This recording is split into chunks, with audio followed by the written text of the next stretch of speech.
Welcome to the White House Correspondents' Dinner, the night when Washington celebrates itself. Somebody's got to do it. And welcome to the fourth quarter of my presidency. It's true, that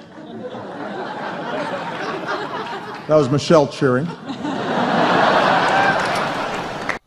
And welcome back to Daily Wrap. That was the president, of course, at the White House Correspondents' Dinner, otherwise known as the annoyingly named Nerd Prom, a time for members of the press to get overserved while being starstruck by each other. Our own Rick Unger, who's above all that superficial nonsense, was lucky enough to get a ticket. But before we go to him, let's see some more highlights from the president. I am determined to make the most of every moment I have left. After the midterm elections, my advisors asked me, Mr. President, do you have a bucket list? And I said, well, I have something that rhymes with bucket list.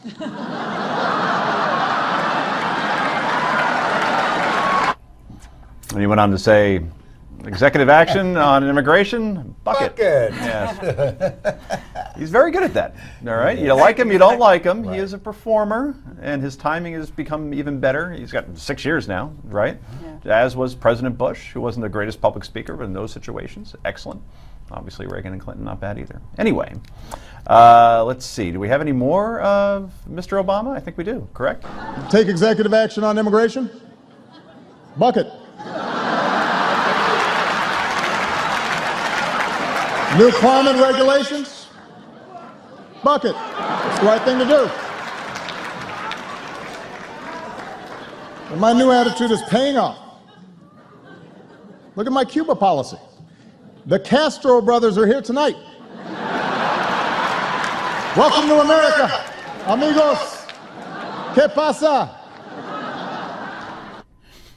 He meant the other Castros. Okay. So, Rick, you were there in the audience. How far were you from the president, first of all? I could see him. Okay. That's good enough. That's something, right? The complaint I have heard, and not just from you, but from other people that have gone, that it used to be an event, like an Ali fight, right? Now it's more like the Super Bowl.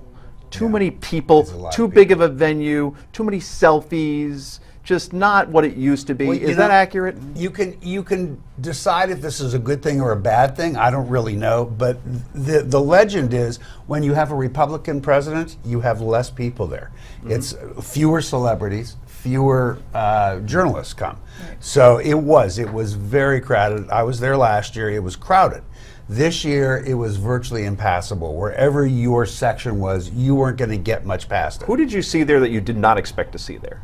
We know about journalists being there. You're going to see the Kuricks, and you're going to see the Joe Scarboroughs, and you're going to see the Eric Bowlings. But I've learned from experience that you can expect to see anybody there. Mm-hmm. So no, there was nobody who I went, wow, what are you doing here? Except maybe myself.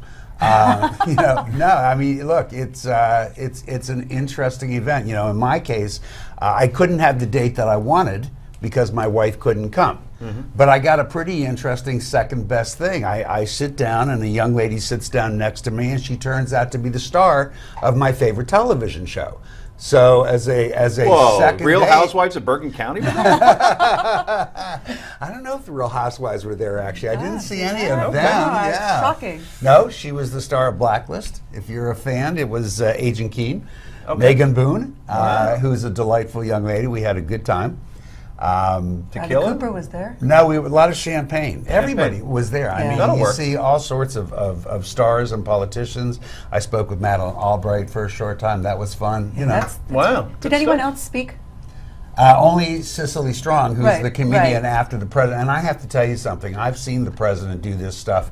He was so on that I don't think any comedian could have followed him and had a chance. Hey, let me make a point around that. Scary good. I wrote a column on this weekend, and David Litt was the speechwriter who wrote all those jokes. You know who David Litt is?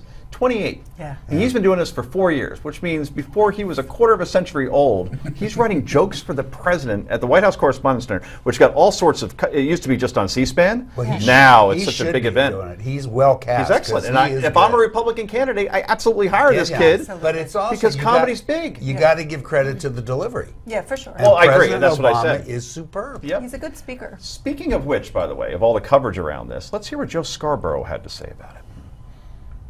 Well, that senseless event was going on. Just 40 miles up the road, there were race riots. Yeah. And every news organization decided to stay on what is affectionately called the Nerd Prom in Washington, D.C. And they decided to stay They on did live coverage. the news gatherers themselves, talking to other news gatherers instead of actually going to where the big story of the weekend was. 40. So Joe's whole argument was that they should have been there covering Baltimore when Joe was at the White House Correspondents' Dinner. Back with more in a moment.